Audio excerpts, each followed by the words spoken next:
Assalamualaikum Assalamualaikum warahmatullahi wabarakatuh. Perkenalkan, nama saya Aira Yunita Putri Kurniawan. Saya dari kelas 10C. Perkenalkan, nama aku Aisyah Kirena dan aku dari kelas 10C. Perkenalkan, nama saya Alzina Safa Iftiran Prayasya dari kelas 10C. Perkenalkan, nama saya Gaya Altafabiais dari kelas 10C. Perkenalkan, nama saya Namirana Kalista dari kelas 10C. Halo semuanya, perkenalkan nama aku Nayara dari kelas 10C. Halo, nama saya Anissa. Nah, pada kesempatan kali ini anak-anak, kita akan belajar mengenai statistika. Nah, kira-kira di sini ada yang tahu nggak sih statistika itu apa? Kalau nggak tahu, saya akan jelasin langsung. Jadi, statistika itu adalah ilmu yang mempelajari cara mengumpulkan, mengolah, menganalisis, menyajikan, dan menafsirkan data menjadi informasi yang akurat. Tujuannya itu untuk menarik kesimpulan dan membantu pengambilan keputusan. Nah, dalam fisika, terdapat beberapa fungsi yang dapat kita terapkan dalam kehidupan sehari-hari. Nah, pertama nih, ada mengumpulkan data. Nah, statistika itu digunakan untuk mengumpulkan berbagai informasi yang diperlukan. Data dapat diperoleh melalui pengamatan, survei, wawancara, atau pencatatan. Dengan pengumpulan data yang baik, seseorang dapat mengetahui kondisi atau fakta yang sebenarnya terjadi. Contohnya nih, sekolah mengumpulkan data tinggi badan siswa untuk mengetahui rata-rata tinggi badan di setiap kelas. Nah, kedua, statistika dapat digunakan untuk mengolah dan menyajikan data. Jadi, setelah data terkumpul, statistika itu dapat membantu kita mengolah dan menyajikannya dalam bentuk tabel, diagram, grafik, atau perhitungan tertentu. Nah, penyajian yang baik itu bisa ngebuat data kita lebih mudah dipahami dan lebih mudah dibaca. Nah, contoh nih, hasil survei hobi siswa disajikan dalam diagram lingkaran sehingga terlihat hobi yang paling banyak diminati. Nah, ketiga, statistika itu juga membantu pengambilan keputusan kita. Nah, statistika memberikan informasi yang objektif sehingga dapat digunakan sebagai dasar dalam mengambil keputusan. Keputusan yang dibuat berdasarkan data biasanya tuh bakal lebih tepat dibandingkan hanya berdasarkan perkiraan. Nah, keempat, statistika itu dapat berfungsi sebagai menganalisis dan membandingkan data. Statistika itu dapat membantu menemukan hubungan, pola, atau perbedaan antara beberapa kelompok data. Dengan analisis ini, seseorang dapat mengetahui kondisi yang lebih baik atau lebih efektif. Contohnya seperti guru membandingkan rata-rata nilai dua kelas untuk mengetahui kelas mana yang memiliki hasil belajar lebih tinggi. Dan terakhir, fungsi dari statistika yang aku rangkum di sini adalah memprediksi kejadian di masa depan. Hah, kok bisa? Nah, jadi berdasarkan data yang telah dikumpulkan dan dianalisis, statistika itu dapat digunakan untuk memperkirakan kemungkinan yang akan terjadi di masa depan. Nah, prediksi ini itu bisa ngebantu dalam perencanaan dan persiapan. Contohnya seperti pemerintah menggunakan data jumlah penduduk setiap tahun untuk memperkirakan kebutuhan sekolah, rumah sakit, dan fasilitas umum pada masa mendatang. Nah, dalam statistika terdapat beberapa cara atau terdapat beberapa cara untuk kita menyajikan sebuah data, yaitu dengan membuat diagram kan. Nah, dalam penyajian data di statistika terdapat diagram batang, diagram garis, diagram gambar, tabel, dan daftar. Nah, di tiap penyajian data ini terdapat fungsinya masing-masing. Nah, kalau tabel itu dia menyajikan data secara rinci dan teratur sehingga kita tuh mudah membacanya. Kalau diagram batang, dia itu membandingkan jumlah atau nilai antar kategori. Kalau diagram garis, dia itu menunjukkan perubahan atau perkembangan data dari waktu ke waktu. Nah, ada lagi yang belum aku tambahin di sini, yaitu adalah histogram dan diagram lingkaran. Nah, kalau histogram ini dia berfungsi untuk menunjukkan distribusi atau sebaran data berkelompok. Kalau diagram lingkaran, dia ini menunjukkan perbandingan bagian terhadap keseluruhan dalam bentuk persentase. Nah, untuk fungsi dari diagram gambar itu dia adalah digunakan untuk menyajikan data dengan simbol atau gambar agar lebih menarik. Nah, biasanya ini dia digunakan untuk anak-anak, untuk menyajikan data untuk ditunjukkan kepada anak-anak. Nah, kalau daftar ini dia ditunjukkan untuk menyajikan data secara sederhana dalam bentuk urutan atau pencatatan sehingga mudah dilihat dan dicatat sebelum diolah lebih lanjut. Nah, kalian pasti familiar nggak sih sama yang namanya statistik dan statistika? Nah, kira-kira antara statistik dan statistika apa sih bedanya antara kedua ini? Ada yang tahu nggak? Nah, kalau gitu aku jawab langsung aja. Nah, jadi statistik ini adalah bentuk data itu sendiri. Contohnya seperti angka atau grafik. Sedangkan kalau statistika itu adalah metode pengerjaannya atau metode pengolahan datanya. Nah, kalau gitu langsung aja kita mulai ke materinya. Nah, oke. Jadi, pada yang aku akan jelaskan di sini adalah ada data tunggal dan data kelompok. Nah, dalam statistika itu terdapat yang namanya data tunggal dan juga data kelompok. Nah, apa sih perbedaan antara data tunggal dan data kelompok ini? Jadi, kalau data tunggal ini, dia itu memiliki interval, dan rentangnya itu cenderung kecil. Nah, jadi rentangnya itu biasanya contoh nih, cuma sampai 1 dari 10. Jadi, rentangnya itu nggak terlalu banyak, angkanya itu nggak terlalu banyak, datanya itu nggak terlalu banyak. Nah, sehingga dia itu nggak perlu dikelompokkan. Sedangkan kalau data kelompok ini, dia itu memiliki interval atau dikelompokkan dan memiliki rentang yang jauh. Contohnya itu seperti 1 sampai 100. Sehingga karena kita pasti bakal kewalahan kalau ngitung ini satu-satu, nah makanya datanya itu dikelompokkan sesuai angkanya. Nah, kalau gitu langsung aja kita masuk ke cara menghitungnya. Nah, cara mengolah sebuah data, kali ini aku akan membahas 3, yaitu adalah mean, modus, dan median. Nah, pertama kita mulai dari yang namanya tuh mean. Nah, kira-kira mean ini apa sih? Ada yang tahu nggak sih mean ini apa? Benar banget. Jadi, mean ini adalah rata-rata dari sebuah data.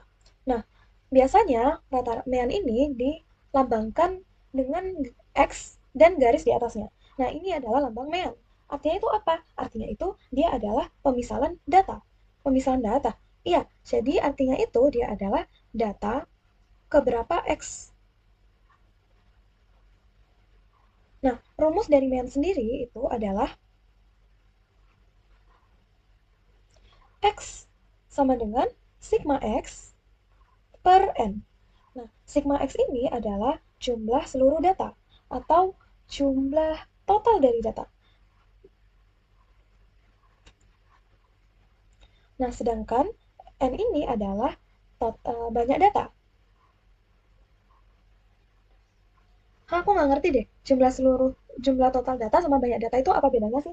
Nah, kalau jumlah total data, misal nih, aku punya data 7, 9, 8, 10. Nah, kalau jumlah total data itu berarti jumlah dari ke seluruh data ini aku tambah. Berarti 7 ditambah 9, 9 ditambah 8, 8 ditambah 10. Nah, sedangkan kalau banyak data itu adalah jumlah datanya. Kalau di sini kita berarti menghitung dari 7. Berarti kalau 7-nya ini adalah data ke 1. Berarti 1, 2, 3, 4. Nah, berarti banyak datanya adalah 4. Nah, sedangkan kalau jumlah seluruh total data adalah, nah kita hitung dulu nih, coba. 7 ditambah 9 sama dengan 16. 16 ditambah 8 sama dengan 24. 24 ditambah 10 sama dengan 34. Nah, berarti totalnya ada total datanya atau jumlah seluruh datanya adalah 34. Nah, sekarang kita coba sebuah latihan soal nih. Aku mau buat data lagi. Misal nih, aku punya data 5, 7, 8, 9, 11, 11, 12, 13, 14.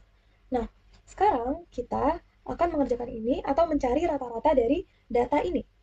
Nah, berarti kita harus apa? Kita harus menjumlahkan seluruh data ini. Kita coba pakai rumus mean dulu. Rumus mean tadi kan X sama dengan sigma X per N. Nah, sigma X ini kan dari total seluruh data atau semua data ini tuh kita jumlahkan. Sedangkan N ini itu banyak data, atau ini adalah banyak data. Nah, kita coba kerja ini. Berarti kalau kayak gini, kita tinggal ngejumlah semua data yang udah aku buat ini. 5 ditambah 7 sama dengan 12. 12 ditambah 8 sama dengan 20. 20 ditambah 9 sama dengan 29. 29 ditambah 11 sama dengan 40. 40 ditambah 11 sama dengan 51. 51 ditambah 12 sama dengan 63.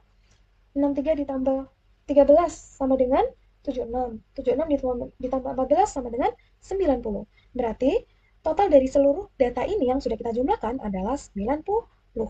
Nah, sekarang kita hitung nih banyak datanya ada berapa. Nah, kita hitung berarti 1, 2, 3, 4, 5, 6, 7, 8, 9. Berarti berarti banyak data atau jumlah datanya adalah 9. Nah, berarti ini tinggal kita hitung aja. 90 dibagi 9 sama dengan 10. Nah, berarti rata-ratanya adalah 10. Gampang kan? Nah, kita lanjut nih ke modus. Nah, apa itu modus? Jadi, modus itu adalah data yang paling sering muncul.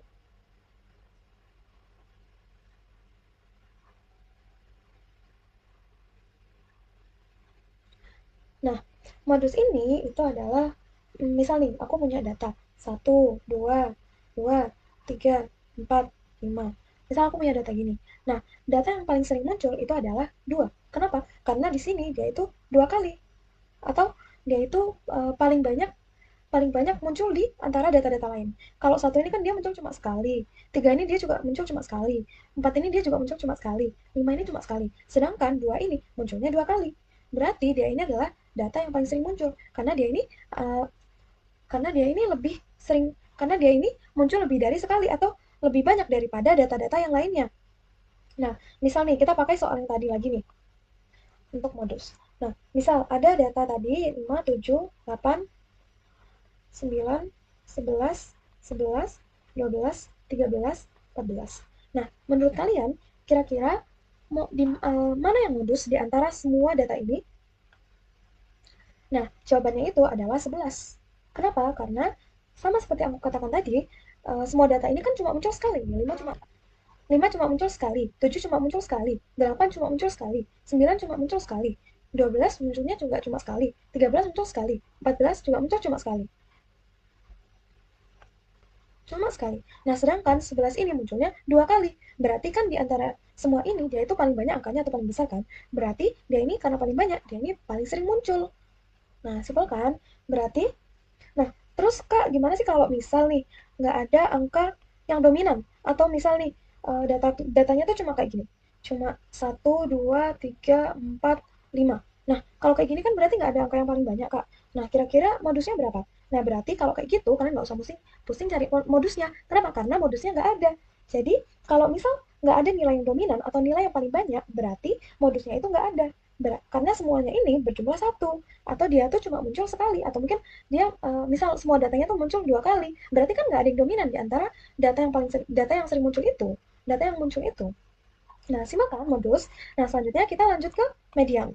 Nah, jadi median ini adalah nilai tengah. Seperti katanya, misal nih, aku punya data 2, 7, 8, 9, 10. Nah, nilai tengah itu adalah nilai paling tengah di sebuah data tersebut. Kalau di sini kita bisa ngeliat kan, kalau tengah antara 2, 7, 8, 9, 10 ini adalah 8 kan. Nah, ini adalah median atau nilai tengah. Nah, misal nih kita coba pakai data yang tadi. Yaitu 5, 7, 8, 9, 11, 11, 12, 13, 14. Ini data yang tadi ya. Nah, by the way, kalau misal kalian mau ngerjain median, kalian tuh harus mastiin kalau datanya tuh udah urut dari data paling kecil ke data paling besar. Nah, misal nih, kalau data kalian tuh masih ambaradul kayak 7, 5, 8, 1. Nah, ini kalian tuh harus ngurutin datanya jadi 1, 5, 7, 8. Jadi kalian harus ngurutin dari terkecil sampai ke besar. Kayak gitu simpelnya. Nah, karena di sini data contohku itu udah urut, berarti kita langsung ngerjain aja. Nah, pertama-tama kita itu harus tahu datanya ini adalah data ganjil atau data genap. Nah, caranya gimana? Caranya kita cukup ngitung datanya satu-satu. Ini kan kita hitung nih, coba ya. 1, 2, 3, 4, 5, 6, 7, 8, 9. Berarti datanya ada berapa? Ada 9. 9 itu genap atau ganjil? Ganjil, benar. Nah, karena 9 ini ganjil, karena 9 itu adalah angka ganjil, berarti kita kali ini bakal pakai rumus ganjil. Ya. Kita bakal pakai rumus ganjil. Nah, untuk rumus ganjil itu, atau rumus data ganjil, itu adalah M sama dengan 1/2 dalam kurung N tambah 1.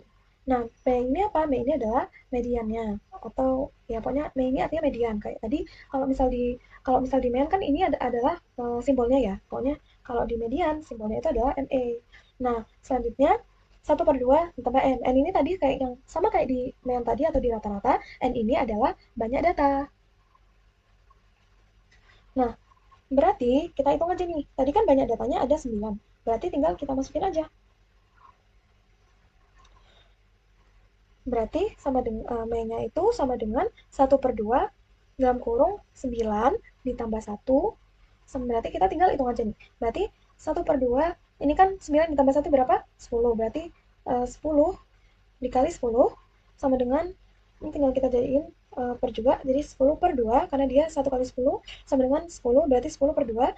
Nah, ini sama dengan, 10/2 berarti 10 bagi 2 sama dengan berapa? 5. Benar, jadi jawabannya adalah data ke-5.